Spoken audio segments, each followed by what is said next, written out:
அஸ்ஸலாமு அலைக்கும் friends. Chocolate கெனாஸ் cake பண்ணலாமா? ஒரு ஒரு பவுல்ல வந்து 3/4 கப்பு மைதா, 1/4 கப்பில் வந்து 1 1/2 கப் அளவுக்கு cocoa powder, 1/2 teaspoon baking powder, 1/2 teaspoon baking soda.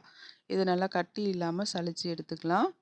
இதில் 1 கப் அளவுக்கு சுகர் சேர்த்துக்கலாம். நான் முழுசாக தான் சேர்த்துருக்கேன், அரைக்கலை இன்னைக்கு. கொஞ்சமாக சால்ட்டு சேர்த்துக்கலாம், அப்போ தான் இனிப்பு நல்லா தூக்கி கொடுக்கும். ஒரு முட்டை சேர்த்துக்கலாம். 1/2 கப்பு பால் சேர்த்துக்கலாம். 1 டீஸ்பூன் வெண்ணிலா எசன்ஸ் சேர்த்துட்டு நல்லா பீட் பண்ணி எடுத்துக்கோங்க. பீட்டர் இல்லை அப்படின்னா விஸ்க் வச்சே நீங்கள் நல்லா கலந்து விட்டுக்கலாம்.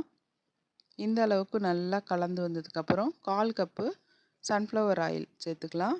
இதில் ஒரு 1/2 கப் அளவுக்கு நல்லா சூடான தண்ணியை கொஞ்சம் கொஞ்சமாக சேர்த்து நல்லா பீட் பண்ணி எடுத்துக்கோங்க. அப்போ தான் கேக்கு நல்லா சாஃப்டாக இருக்கும். கேக்கு வந்து ஒன்றும் ஆகாது தண்ணி ஊற்றுறதுனால. இந்த அளவுக்கு தண்ணியாக தான் இருக்கும். இப்போ டின்னு ரெடியாக இருக்குது.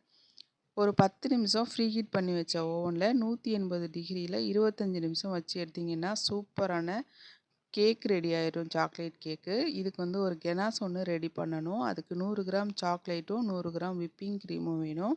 அது ரெண்டையும் ஓவனில் வச்சு மெல்ட் பண்ணி எடுத்துக்கலாம். இப்போ கேக்கை நம்ம வெளியில் எடுத்து ஆற வச்சுட்டு அதுக்கப்புறமா இந்த கெனாஸை ஊற்றி நம்ம அப்ளை பண்ணணும். ஒரு போர்டில் கொஞ்சமாக கெனாஸ் அப்ளை பண்ணிவிட்டு கேக்கை வச்சிங்கன்னா கேக்கு வந்து அந்த பக்கம் இந்த பக்கம் நகராமல் இருக்கும். 2 லேயராக கட் பண்ணி கேக்கு ஃபுல்லாக கெனாஸை தடவி அப்ளை பண்ணி எடுத்துக்கணும். முதல் லேயரை கட் பண்ணி எடுத்துக்கலாம். எடுத்துட்டு கீழே வந்து நல்லா அப்ளை பண்ணிக்கலாம் கெனாஸை ஊற்றி.